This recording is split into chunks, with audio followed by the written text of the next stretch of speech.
Hello, everybody, and welcome back to another episode of Naturally High. And today, as always, I'm excited, and you will be too when you hear who our guest is today. Her name is Sylvia Holtslag. She's the founder of the State Shift Institute in the Netherlands and creator of the State Shift Method, a coaching framework with card decks that integrates Phil Stutz and Barry Michels' tools, Jungian shadow work, Michael Singer's teaching on surrender, and heroic principles for accountability and discipline. Now, Sylvia has been working with the Stutz tools since 2016 after studying psychology and diverse coaching courses. Nothing resonated as much as the tools did.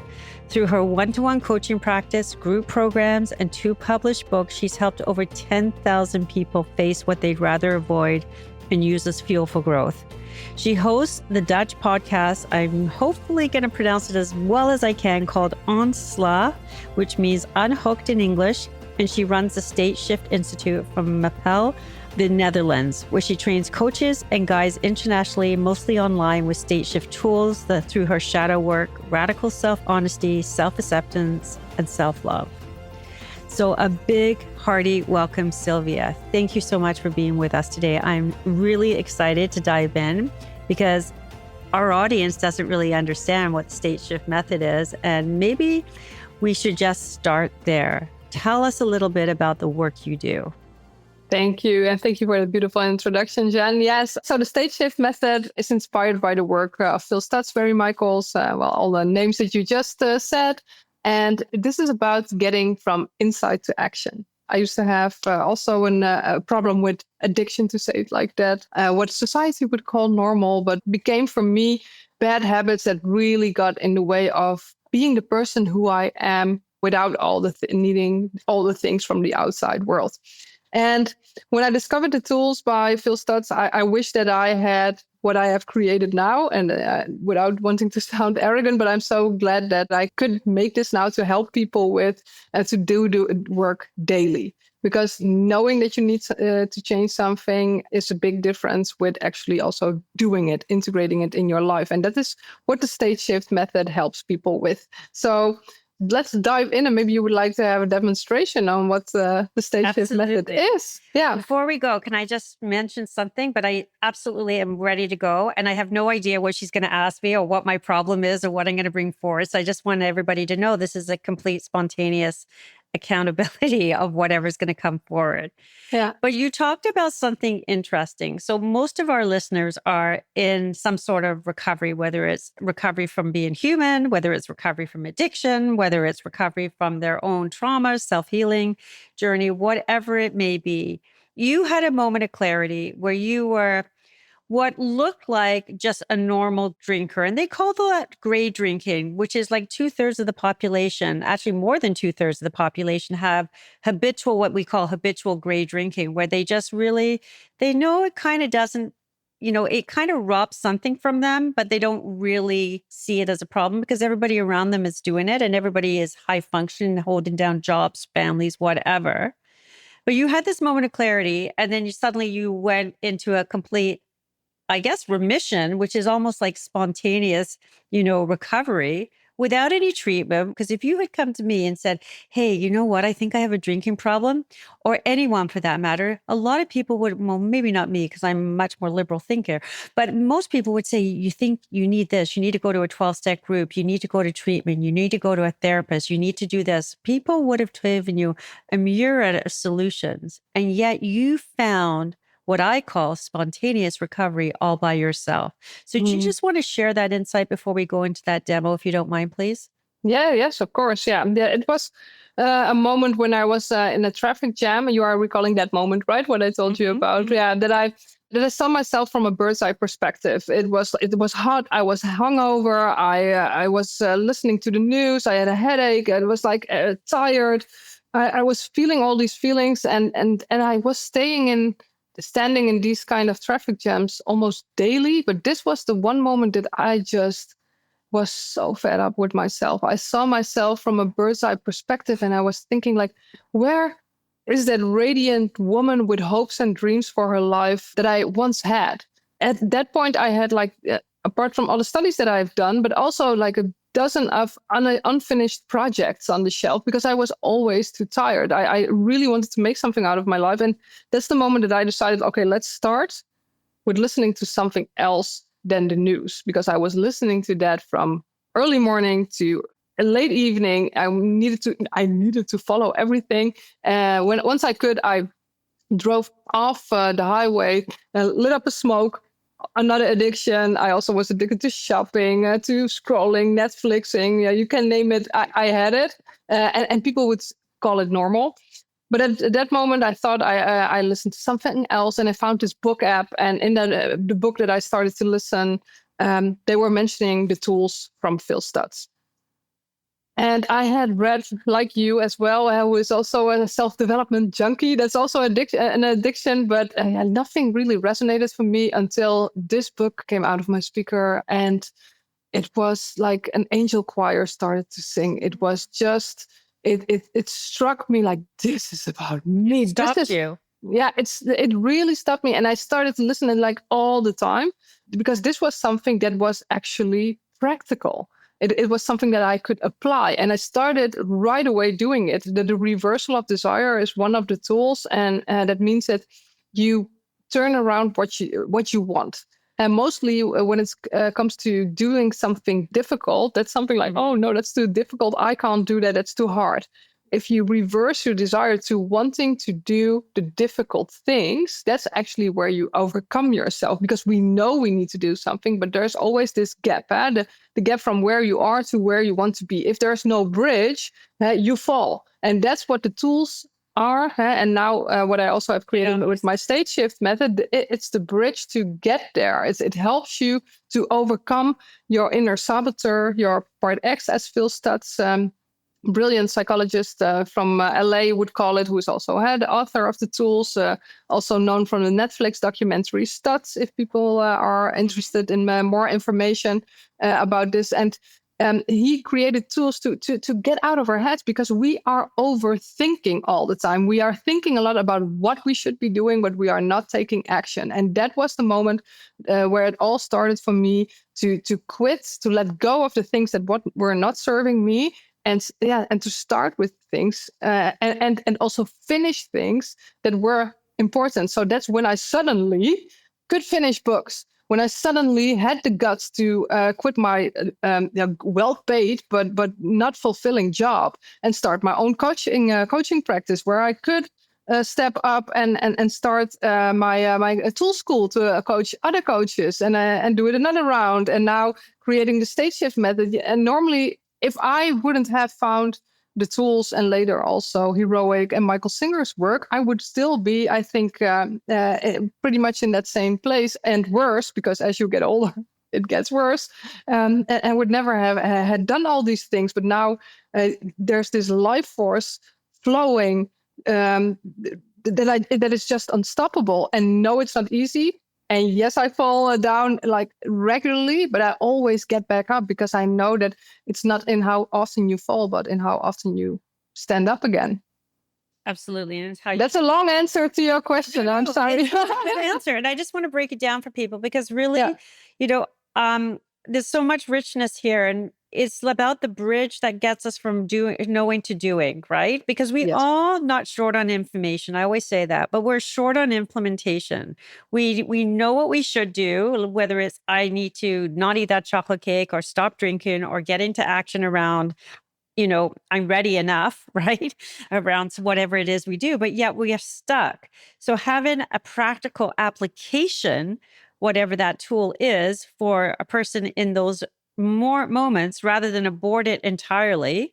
And the other thing that you brought up is that, and I find this with myself, and I've looked at it, we are wired for comfort as humans. We will repel discomfort. In terms of our memory is select in the same way, that we kind of remember all the terrible things, but we have trouble recalling those good moments, because we're just wired that way. And so to lean into something, there's parts of me that can do that really, really well. But I think there's parts of me that are still stuck in that respect. I can lean into discomfort because maybe if it has something to do with my I don't know, maybe integrity, goals, some things I do incredibly well and I'm super disciplined. But there's some things that I think it's the part X for me that goes, hold on a second. Who do you think you are?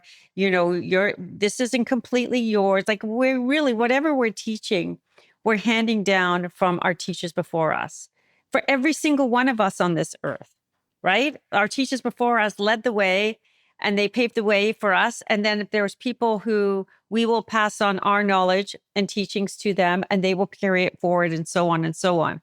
So I used to get stuck in, well, it's not 100% mine. So not talking about plagiarism, but I used to get stuck on the perfect way to, say something, do something, show something, teach something that I end up spinning around doing nothing. So maybe that's a good place for us to do a demo or about another subject altogether. But we talked about what the state shift looks like in at practical application. Yes, indeed. Yeah. So let's just dive in. The state shift method contains 3 steps. And that's always determining your state. So what's the state that you are in? And then we make the shift, that would be doing the tool. And then we take a step. We take a step, even the smallest step, even the smaller, the better, because that's easier to repeat.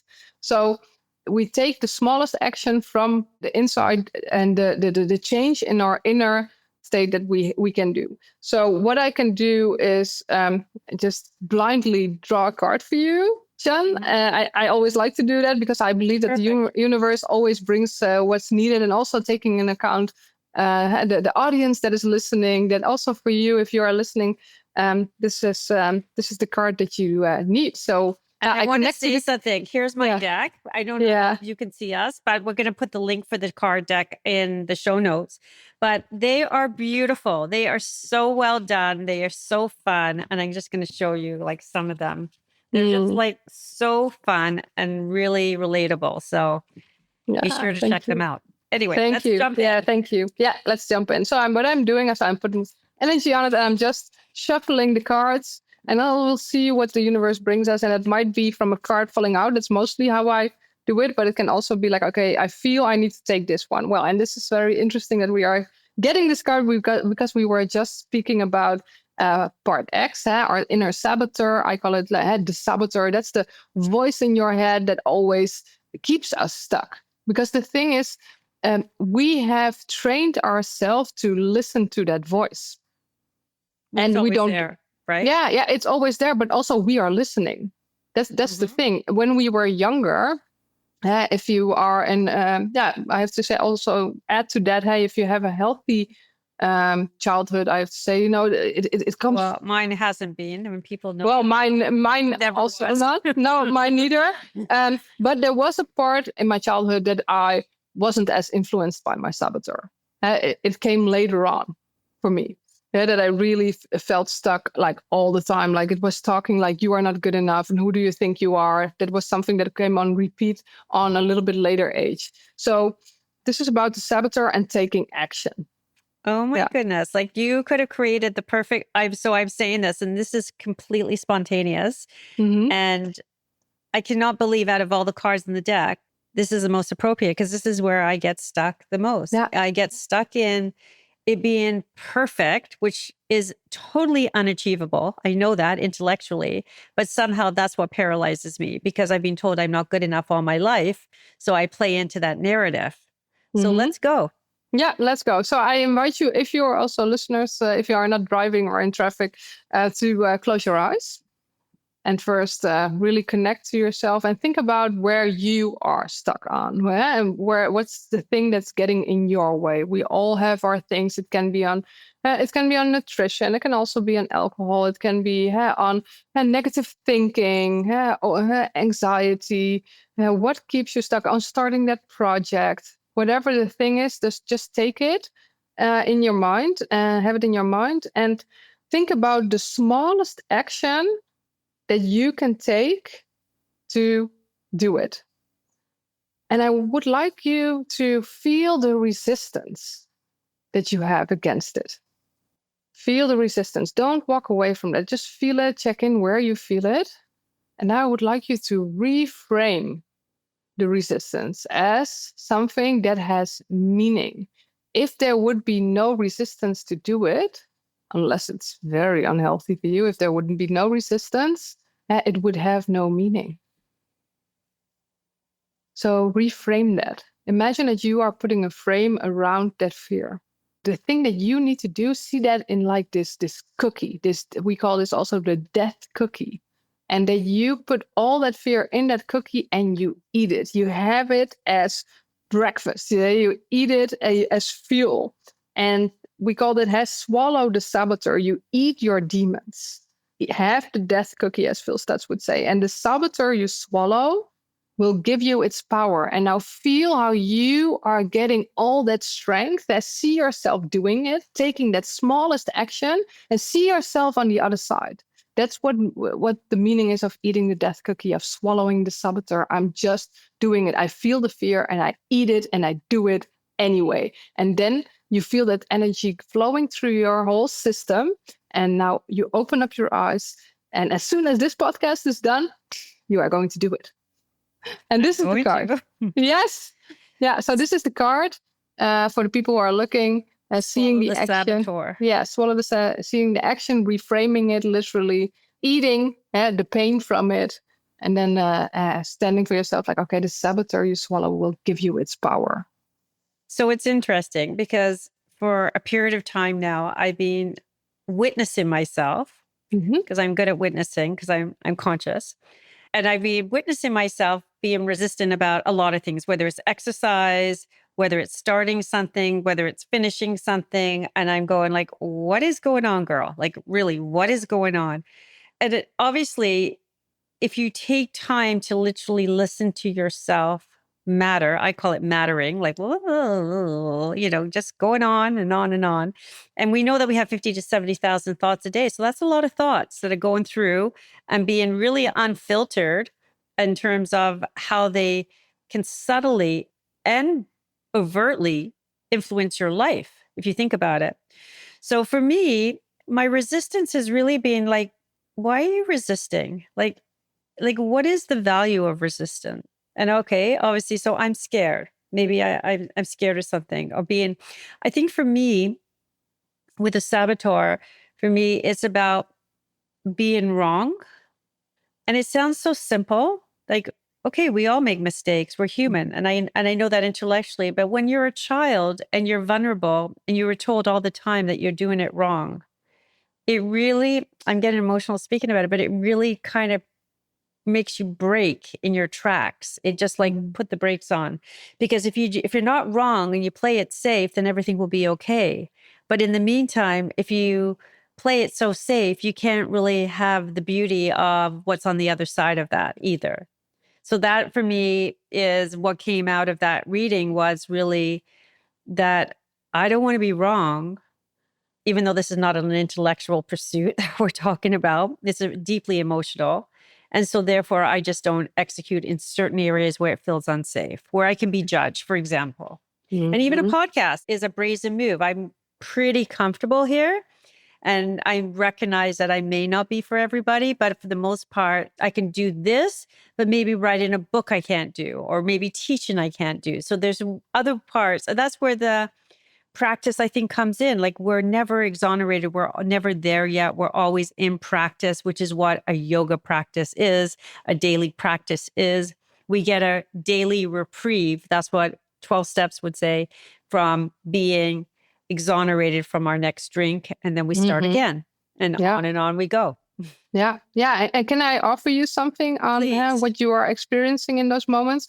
Because there's also what you said, I felt unsafe as a child. And sorry, what was the phrase that you I felt really criticized. I never got it right. I could never do anything right. I always got it wrong. Wrong was the word that I heard most frequently. So even the language was not communicated in a way that was tender. It was very judgmental. Yeah. So I would go to that little girl in those moments, that whatever happens, that you won't reject her, that you just close your eyes and you see your little Jeanne in those moments, and that you connect to her. I see you, I acknowledge you, and whatever happens here, I'm putting myself out there. And even if it goes wrong, if I mess it up, it will never be your fault. I will still love you. I will not reject you. You are a part of me and you matter. You are my number one. That's the work, the part that feels like you're deserving. I guess you're deserving of the grace, right? Because as a child, you felt like you weren't. You felt like you were really wrong because that way then your family or your caregivers could be right. Because knowing that they were wrong, which we don't know at that age, we only know that No. later on, would be too painful. So we turn the war on ourselves. And that's Yeah. where people, I think, get stuck not recognizing that it really has nothing to do about them. It was really about these beautiful, as I say, our spiritual curriculum that we are given to evolve to be our highest self. Yes. Yeah. But that's the message we got. And the problem is that even at 40, 50, 60, 70 plus years old, we still have that same message within us. I'm not deserving. I'm not worthy.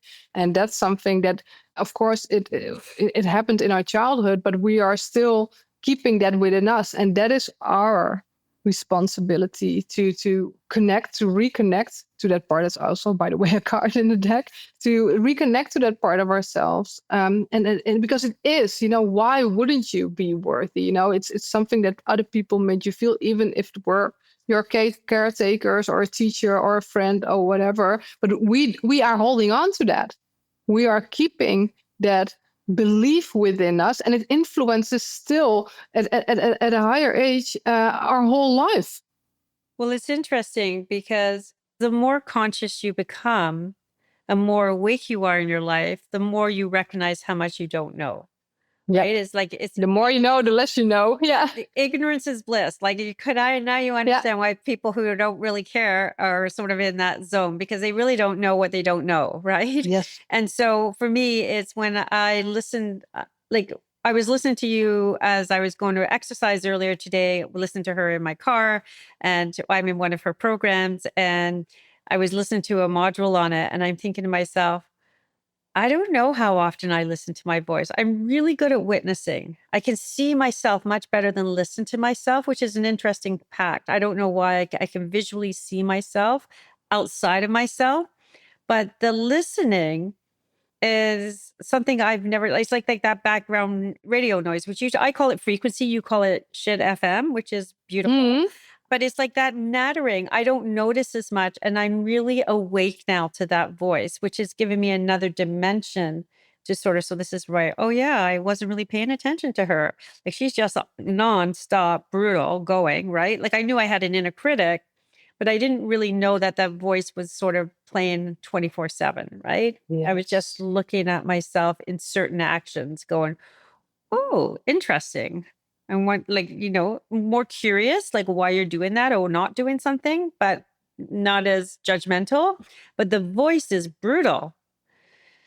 So, what are some of the suggestions that you can offer listeners in, I guess, befriending that voice, starting to get more comfortable with the voice rather than going straight to that inner critic and berating it, because it can be harsh at times?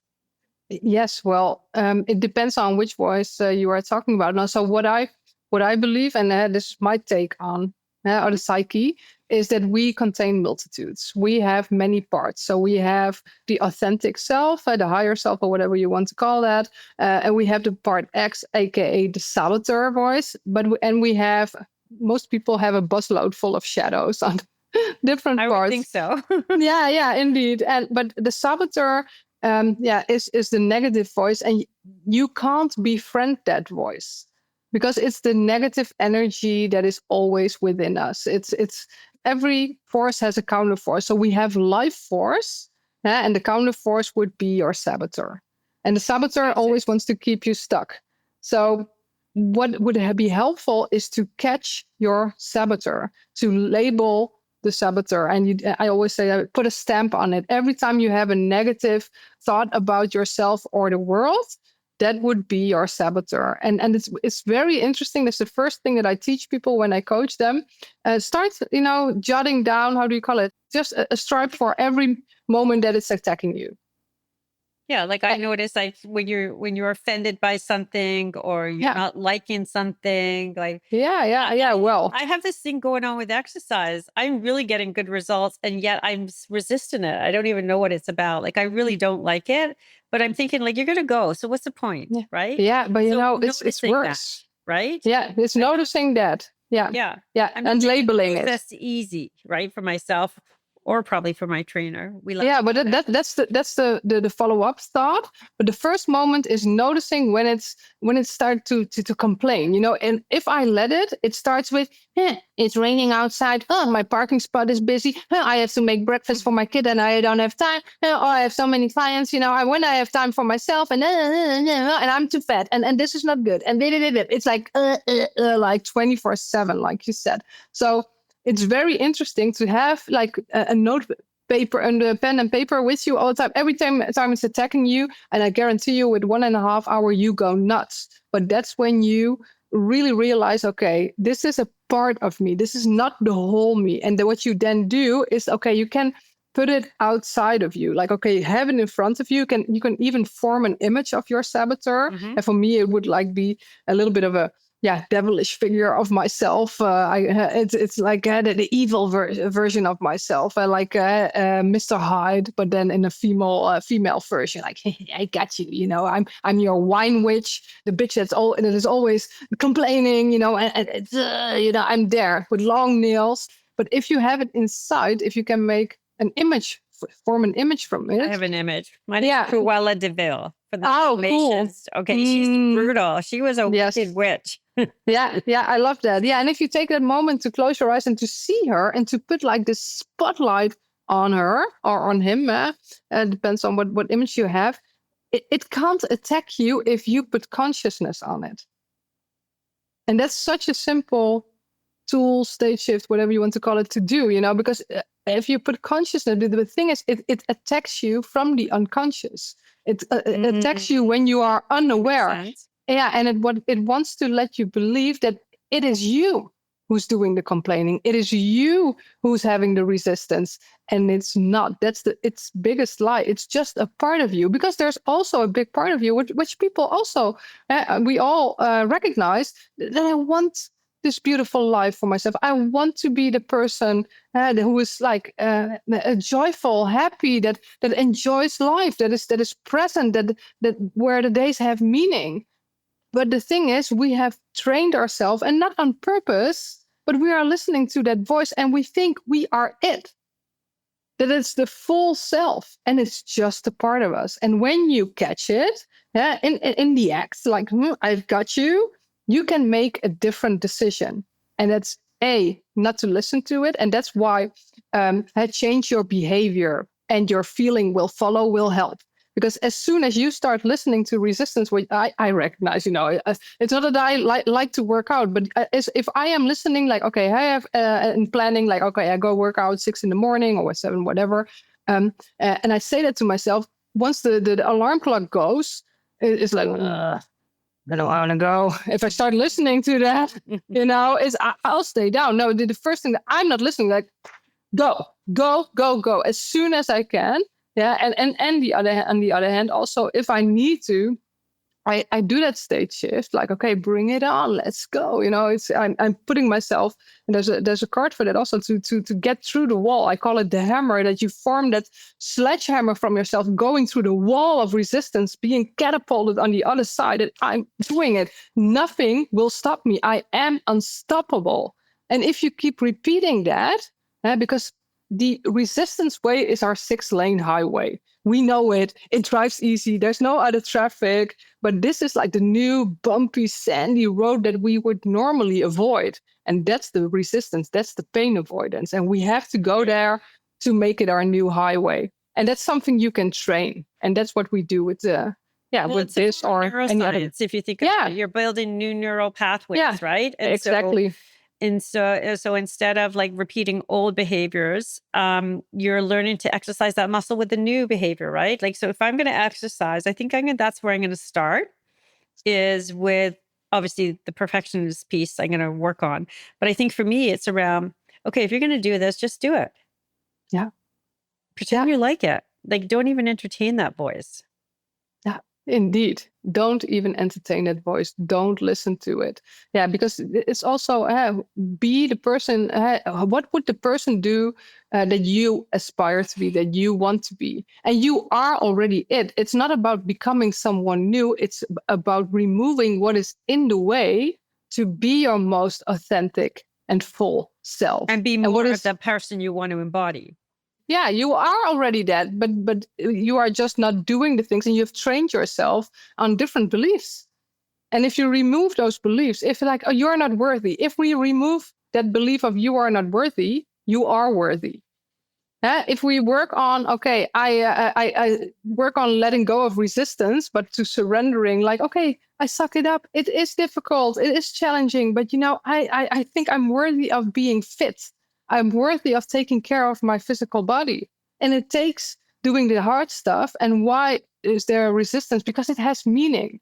If my part X or saboteur is blathering that loud to me, this must be very important. And what I see it as, and this is also a tip, to see it as a reverse indicator. The harder something is, the more value, the more growth there is. And you can say to yourself, aha, I just caught a big fish. Let's take that in. I do it on purpose to mess up my saboteur. If it says, like, when I'm under the shower, I do cold showers, like, oh, no, not today. No, it's hot and you have your period. And also, oh, you also have to take this cold shower. That's horrible. Oh, yeah, that cold.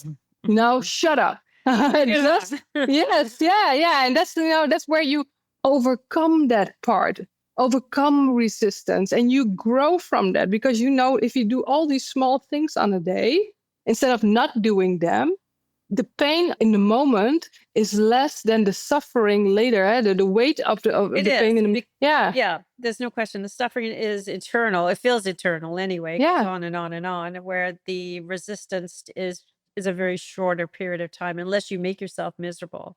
One of the most impressive quotes that has stuck with me, one of my mantras in life, was by Byron Katie. And basically what it was, do not argue with reality. Yeah. And we do that all the time. Yeah. Every single one of us. We want to bend our external world rather than take the easier route, which is to look at what we can control, which is internal. And is mind-boggling that we do that, number one. And it's mind-boggling how we can feel so awake in so many aspects of our life, but yet still so far behind. Like for me saying, I feel like I'm a very conscious person. I'm very awake, very attuned, but yet there's still parts of me that are so blind, right? That I'm still learning. Oh, let's work with the voice this week. The voice is really, going out on town, right? It's just going. So maybe what can we do with that? And so from my understanding, from what you just said, is we need to be the observer. We want to obviously look at what it's telling us and then lean into that, which is the state shift, right? Like if we feel the resistance, like sort of understand where the resistance is coming from, but really bring it on, move through it, because it's only on the other side of that. And they say this all the time, on the other side of our comfort zone is everything that we desire. Yeah, exactly. Would you say that to be true? Yeah, absolutely. Yeah. I like what you said with the quote from Byron Katie. Yeah, if you argue with reality, you lose, but only 100% of the time. Right? Yeah, that's like no use to do that. And I like also connecting Michael Singer to this again. What is reality? Reality is that what just happened. Even if it's just a second ago, even if I'm pausing, that's already in the past. I can't change what I just said. 100%. And and we don't, but still, oh, why did I say that? And what will the people think of me? And I should have said this. We can't change that remorse anymore. Hangover, right? Yeah, right. Yeah. So much time just worrying about all that stuff. Yeah, but also with not going to the gym, for instance, why didn't I go to the gym? And I should have gone there, and it's like the pain of regret of not going. And that's the point that I wanted to make before. Also weighs heavier than the pain of the resistance and then moving through that. So indeed, you win so much more than just, okay, I went to the gym. No, you went through your resistance. You overcame your saboteur. You got physically just a little bit stronger again, and you get confidence. And true confidence is something you get from by saying what you do and doing as you have said. That's the only way to get, one of them. Which it's I would say the main ways to, right? because I can trust myself indeed. I'm saying that I will go to the gym tomorrow, 5:30, I'm there, which I actually am, and I'm going no matter what. That's who I want to be. I want to trust myself and not like, oh, look at me, so other people can see that. No, it's because it's for myself, for my own confidence, because I also want to be the kind of coach who practices what she preaches. And I'm not perfect, John, just so you know, I mess up so many times. And there might be a time that I oversleep and I don't go to the gym, but I always put full effort in it as much as I can, because that's how I feel at my best. It's so interesting because the inner critic, you bring up something that I've always had trouble with, like, so being disciplined, right? Around, especially in my recovery process, I've been very disciplined, where in my formative life, I was not disciplined. So, I work hard. That's a place that I can overstretch. There's no question. But part of it is because I'm really, truly excited about what I do. And I love learning. As you know, we can all be addicted to learning. I really do love learning. But, where was I going with this? The point I was going is that when sometimes I work, and once early this year, I started the year off with influenza A. I mean, I don't think I've been sick since I was a child. So we're going like over 50, 60 years of not having flus or colds. I really have a strong constitution. So when I was sick and I suddenly realized, like, I really feel like hell, like the first day I try to pull it together because that's what I do. So I exercise the muscle of discipline in the wrong way, right? Like when I'm sick and I really should be resting. And then there's times where, I should be giving myself some slack and say it's okay to rest today. But it took me a while. I think I'm sort of the person where if I don't have a fever and I can't get out of bed because I was that sick, then legitimately I can take the day off. So that comes from, we can overcorrect too, I think. And that's what I've seen as a pattern of mine, is that I'm not giving myself the grace and space I need to sometimes self-heal in a different way, because I'm so scared it may turn into a lack of discipline or slothiness, which I don't want to happen. And so I just treat myself like a workhorse, probably to my own detriment at times. So it's an interesting comparison I just thought of when you brought that up. Yeah, and I find it very good that you are bringing this, because that is also the truth for people, and it's also about being radically honest with yourself. And what Brian Johnson from the platform that we are both in, Heroic, is also calling the device of deficiency and the device of excess. Am I saying that? Yes. Of doing something too much or too little. And if you are truly in being in self-consciousness, you know where on which end of the spectrum you are, right? Am I? Yeah, well, struggle. yeah, but that's why why we need to put awareness on that and being like truly honest with to which voice am I listening here? Is this my higher self, or is this indeed my saboteur that says, but you promised, that you have to go, you have to you work, and or indeed, can I give myself heroes need to rest as well? So the grace of taking that step back, zooming out and checking in on what is the truth here, the radical truth, like, being honest. Yeah, this might be not today. And really seeing that as a act of self-love to take that day off if you really need that. And I find that I find that also challenging. I'll be radically honest with you on that as well. You're like, because I think I can go on and on, but I need to be very deliberate on my exactly, on my self-care. Superwoman needs rest too. What's interesting, I used to pride myself on how much I could my output's always been really good. So I used to pride myself on, machines on the assembly line, they get more rest than I do because, at least they get an 8-hour shift off, right? And I was like, well, I don't know what I was trying to convince myself that I was ironclad. That comes from that, self-sufficiency that I'm riding solo. No one's got my back. I've got to do this all by myself. And so, it takes some time to take, even though we've maybe taken some armor off, as Brene Brown would say, it takes time to really put it down. So I'm going to switch gears for a little bit. And I Yeah. want you to tell me what you've noticed over the last 10 years. What are some of the gifts of what I would call sobriety, but maybe you might not necessarily identify with that, or some of the listeners, it could be, what are the gifts of your self-development journey, your personal inquiry journey, like whatever it may be for you, what have you noticed and what have you gained?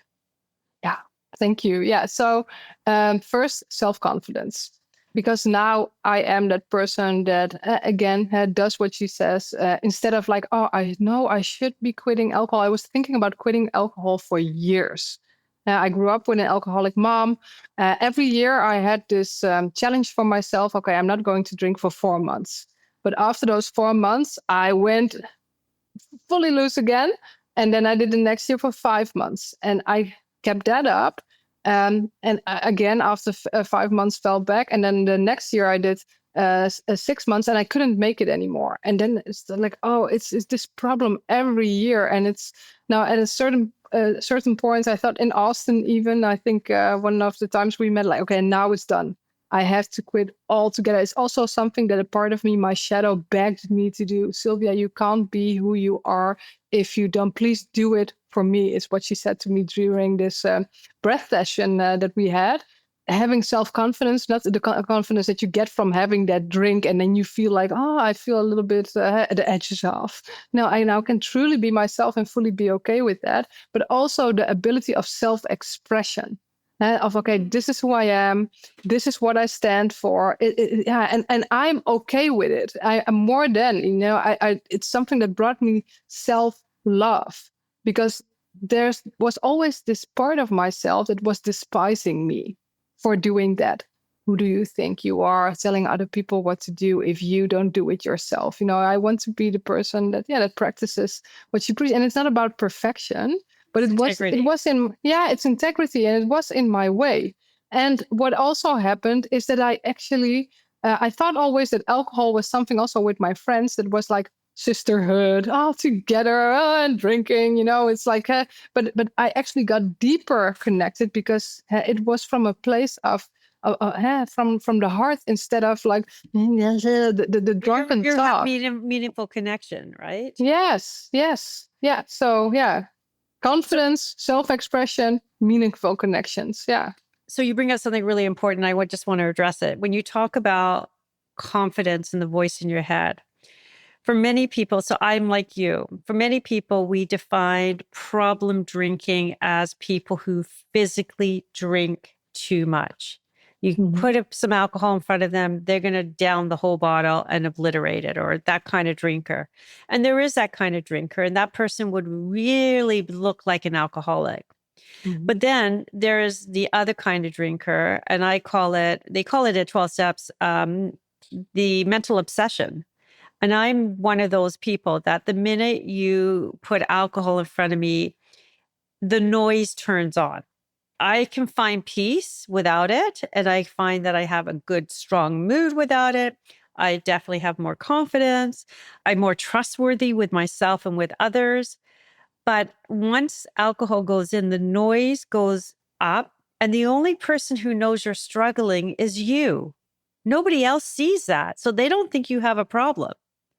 And even though that you don't really exhibit like a hardcore alcoholic, what you do have is you really are struggling with your own internal self.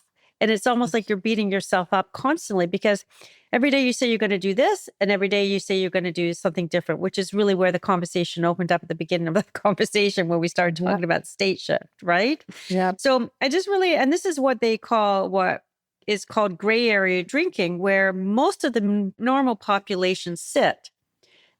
It's habitual because it is addictive, which is why people do it every week. By the time the next week rolls around, the alcohol has left their system and they want more. It's also something that only you are going to know how bad it is, not necessarily other people. They go, come on, what's wrong with you? Why have one? Have one. But, you don't really sign up to sort of destroy yourself internally, right? And so there's a good reason why some of us choose not to.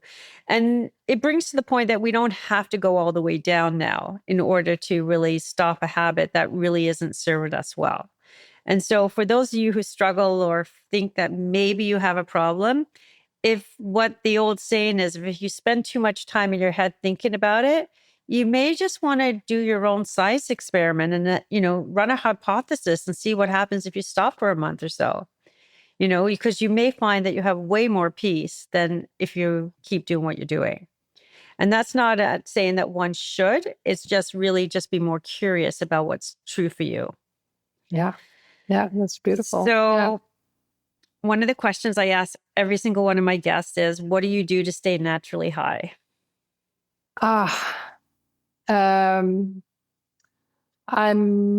Nature is very helpful to me. Beautiful. Going in nature. Yeah. And consciously through nature. And I find that very challenging, as I am also a lover of learning, but it's also something you can be addicted to, to go without any devices into the park, into the forest, and really become as present as you can in the moment.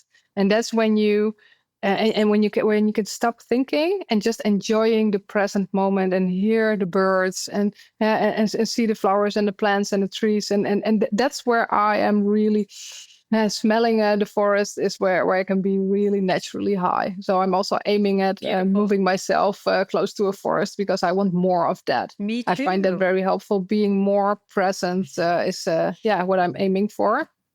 That's something I really want more than anything. Yeah. So I want to thank you for being with us today. I hope that you guys have learned a lot. Definitely, we will post all her links to the cards, to her website, etc. But for just a quick reference, where can people find you, Sylvia? I'm on the socials, LinkedIn. I love to connect with people. Instagram is where I'm also present. I'm posting like a peek in my week every week, that I call that. So that's a little bit of that's what my weeks look like. People seem to find it interesting. Of course, on my website, sylviaholtslag.nl. I'm very happy if people all feel inspired by what we spoke about today. I'm so happy about free sessions. You can just book a session on my website. I would love to connect with people because I feel it as my mission to help people with what I've learned and what I'm still experiencing in this moment. So very welcome to meet up. Okay, so we'll make sure all those links are posted for you guys. So thank you again, Sylvia. So until next time, how are you going to stay naturally high? Thank you for joining me for this episode of Naturally High. If this conversation resonated with you, I'd love to hear your thoughts. Please leave a rating and review on Apple Podcasts or Spotify, or reach out to me through the links in the show notes. Together, we're changing the way the world approaches mental health, addiction, and trauma. Remember to like, subscribe, and leave a rating for Naturally High on Spotify, Apple Podcasts, or wherever you listen so you never miss an episode. For more inspiration and resources, follow me on Instagram at @therecovery_concierge or visit therecoveryconcierge.com. Stay empowered, keep rising, and I'll see you in the next episode.